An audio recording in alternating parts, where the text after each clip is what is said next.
Kindly like, share, make comment and subscribe for more. In a world torn apart by over a decade of relentless war, the once unified nation of Arcana had fractured into two bitter enemies. The Northern Federation, driven by order, surveillance, and machine logic, and the Southern Alliance, fueled by rebellion, nature, and resistance. What began as a political split over resource control had escalated into full-scale war, one fueled as much by pride and propaganda as by bombs and bullets. The war had gone on so long that no one remembered what peace felt like. Captain Alara Voss had known nothing else. Born in the fortified steel cities of the North, trained from age 12 in strategic warfare and intelligence operations, she had risen through the ranks with cold precision. But behind her accolades and her sharpened mind, she carried a scar deeper than the flesh. Her younger sister, Mira, had been killed in a bombing years ago.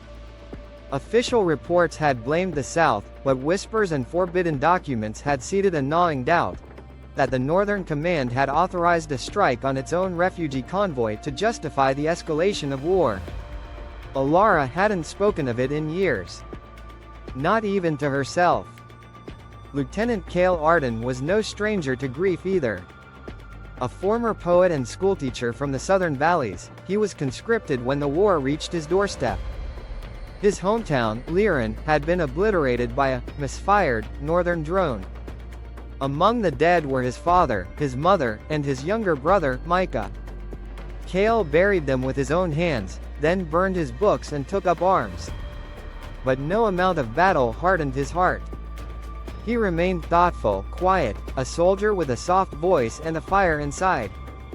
Neither of them knew the other existed, until a mission gone wrong changed everything. Alara had been sent across the neutral zone, deep into ruined territory, to retrieve a black box from an abandoned relay station once used to transfer encrypted battlefield communications. Her superiors claimed it was routine, just tech cleanup. But she had a gut feeling something more was at play. The orders were vague, and her request for backup had been denied. At the same time, Cale had been ordered by General Juno Merrick, his aging commander and once trusted mentor, to destroy the same outpost before Northern forces could retrieve anything from it. He was given no reason, just a detonator and a sharp warning to say nothing to anyone. The two arrived at the site within hours of each other.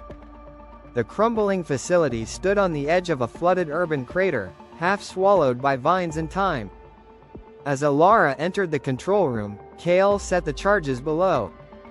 Then came the detonation, premature, not triggered by Cale, but by a third party.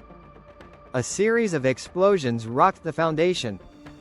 A tunnel collapsed beneath their feet, and both were thrown into the darkness of the underground metro beneath the ruins. Injured, disoriented, and unaware of each other's presence, they regained consciousness in opposite corners of the buried passage. Their first meeting was violence, gunfire exchanged in panic, fists thrown in fury, and words shouted in anger. Alara grazed Cale's shoulder. Cale disarmed her with a kick. But neither pressed the advantage. Something halted them. Exhaustion, maybe. Recognition, somehow. The realization that they were both trapped, injured, and alone in a part of the city forgotten by the world. They were forced to talk. Not kindly at first. Just practical words. A ceasefire for survival. They found medical supplies in an old train car, and took shelter there. Alara treated Cale's wound. Cale fashioned a brace for her twisted ankle.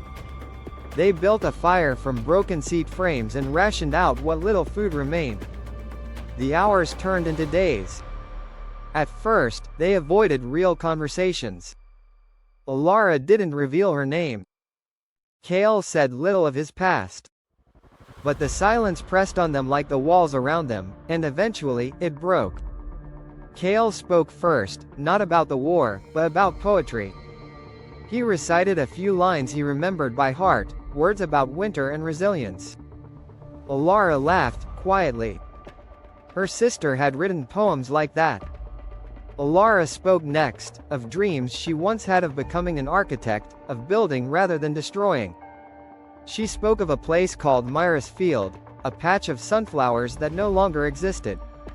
They began to look at each other differently. The black box lay between them, unopened, but humming faintly with power.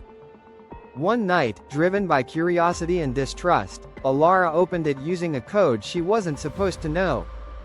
What they found wasn't battlefield comms.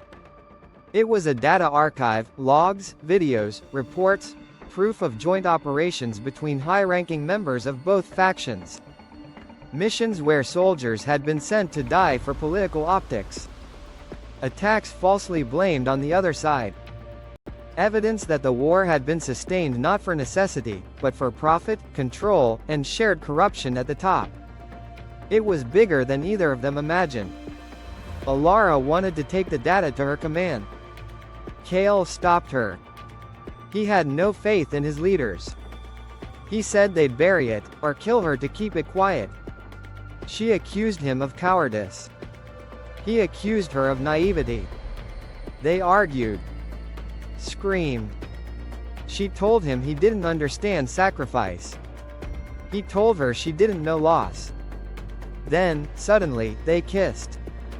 It wasn't gentle. It was angry, desperate, raw, the kind of kiss born not out of affection, but out of the need to feel alive. It left them breathless. And silent. The next day, they climbed out of the ruins together through a service hatch behind the metro line. They emerged near the old market square. A drone passed overhead, not one of theirs. A neutral drone, scouting, unarmed. Kale used a captured transmitter to send out a signal on a pirate frequency. Not a distress call. A message. They were found, but separately. Northern scouts took Alara. Southern rebels grabbed Kale. They were interrogated. Threatened. Told that the other had betrayed them. That their enemy lover had sold them out. But they knew better. Alara was given a medal for her survival, and silenced. The black box was taken from her. When she asked questions, she was reassigned. Then followed. She knew her days in the Federation were numbered.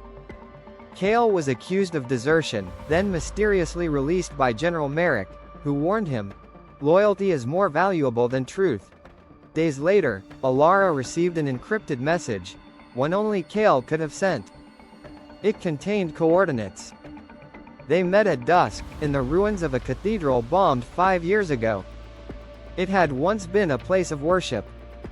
Now it was a sanctuary for ghosts. Kale brought something else, a data core stolen from General Mercy's archive. It held the same kinds of files, only worse. Evidence of a bioweapon program tested on prisoners. Civilian prisoners.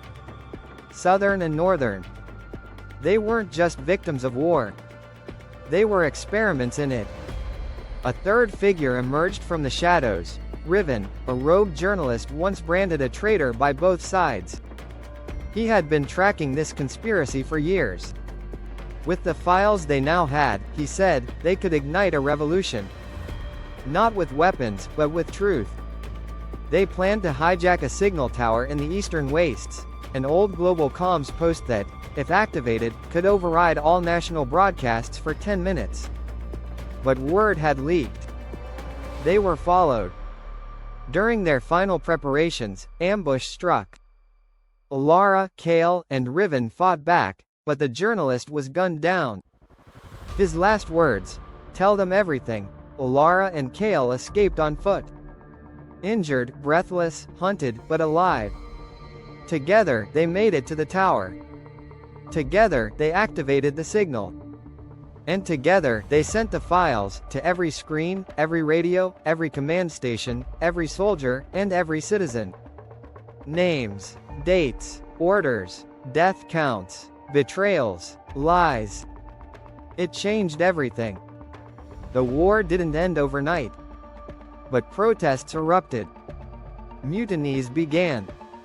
Leaders fell. Investigations opened. The peace talks, once fake, became real. No one could ignore the truth anymore. Lara and Kale disappeared into legend. Wanted by both sides, hunted by neither, they vanished into exile. Rumors said they fled to the western coast. That they built a house by the cliffs. That they planted sunflowers. That they never looked back. No one knows for sure. But every year, on the day the war ended, someone leaves a carved wooden dove at the base of the memorial statue. A statue of a man and a woman standing back to back, holding hands in the ruins of their homeland. Their names are not engraved. But their love, and what it uncovered, rewrote history.